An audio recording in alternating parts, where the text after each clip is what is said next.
What's it like to be at your lowest point? It's tough. It's a place where you feel like you can't get up, like you can't get out. But I'll say that it's possible, but you can't determine how long it's going to take you to get out. You can't determine how long it's going to take you to get out of that hole. You can't determine how long it's going to take you to fix the problem. You just got to put your head down and focus on it and be consistent about fixing it. A lot of people are against you. They don't want you to fix the problem.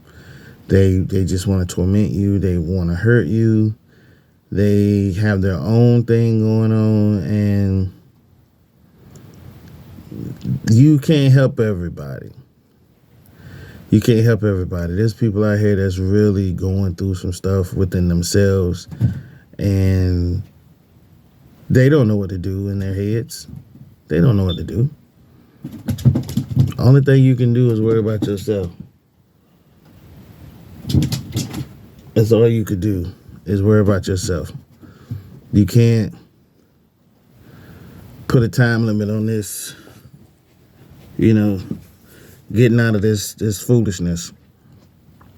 If you got somebody they know you going through something, they know you struggling, they know you got an issue, but they're not helping you, but they're more consistent about criticizing you than they are helping you. That's a problem. That's a real problem. That's a real problem because they're not helping you, then why you got them around? If it's your spouse, if it's a family member, you got to shut that down some kind of way.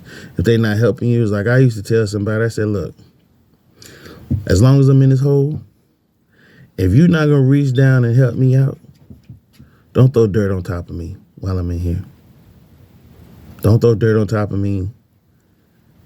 Don't do that. And if you in a situation where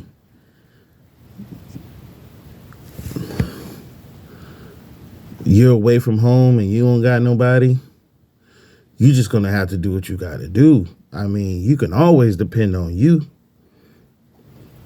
You in a whole nother state away from family and you going through something, I suggest you budget. Budget is one of the biggest things that you could do because money is going to be a big factor in whether or not you're going to be able to survive on your own. I'm just saying, don't spend this and don't spend that because you never know in a situation, in emergency, you might have to bail and you might have to go, out of state and do something. You might have to make a move that requires you to have some money. I would say have 2 vehicles. Most definitely. If you have an older vehicle, one older vehicle that's going to get you to and from work. You got to go get some groceries. You got to pick up this. You got to pick up that. Definitely have 2 vehicles. Definitely, if you're by yourself. If you have a spouse or living, boyfriend, girlfriend, have a 3rd vehicle. Because you just don't know. The thing about being prepared is that when the shit hit the fan, you don't want to skip a beat.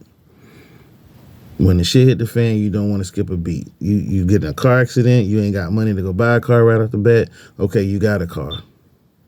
You got that 3rd car. You can get around.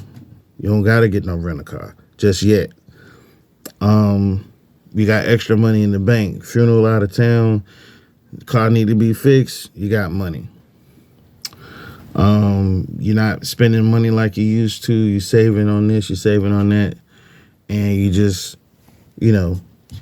really, really putting in the work to keep things up. When you were putting money away every paycheck and you're not thinking about going to the club, you're not thinking about buying new outfits. Now you got a company and you invested in your company, you got to find ways to save money too. If you're trying to grow like on some entrepreneurial type stuff, yeah, figure out a way to save money even then. But most definitely be prepared in any situation that you can. Try to be prepared. I would say those two things come to mind. Finances, have your money together just in case, because right now where I'm at, I don't ask nobody for nothing. Nothing. I don't ask them. It's no pride issues. It's just that when you ask somebody for something, you got to jump through hoops most of the time.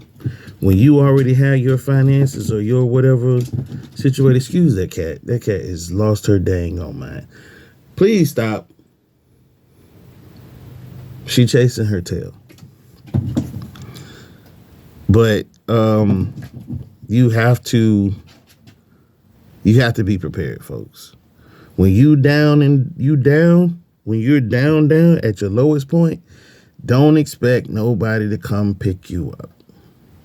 I've said it before. Don't expect nobody to come pick you up. Know how you're gonna deal with the situation. Keep your head straight when you're on a job. Don't get to talking trash and running your mouth and getting into these little circles and cliques with people. Somebody come back around. So-and-so said this. Now your job on the line. You ain't got no money saved up. You about to be screwed. You lose your job. Come on. It's crazy. It's like we really have to, when we at our lowest point, we looking for somebody to save us. We looking for some kind of bailout. We looking for some kind of way to get out of it. So the quickest bounce back is just to be prepared. Your life is different from mine, so you're going to prepare for the worst differently than I would. So just think about that.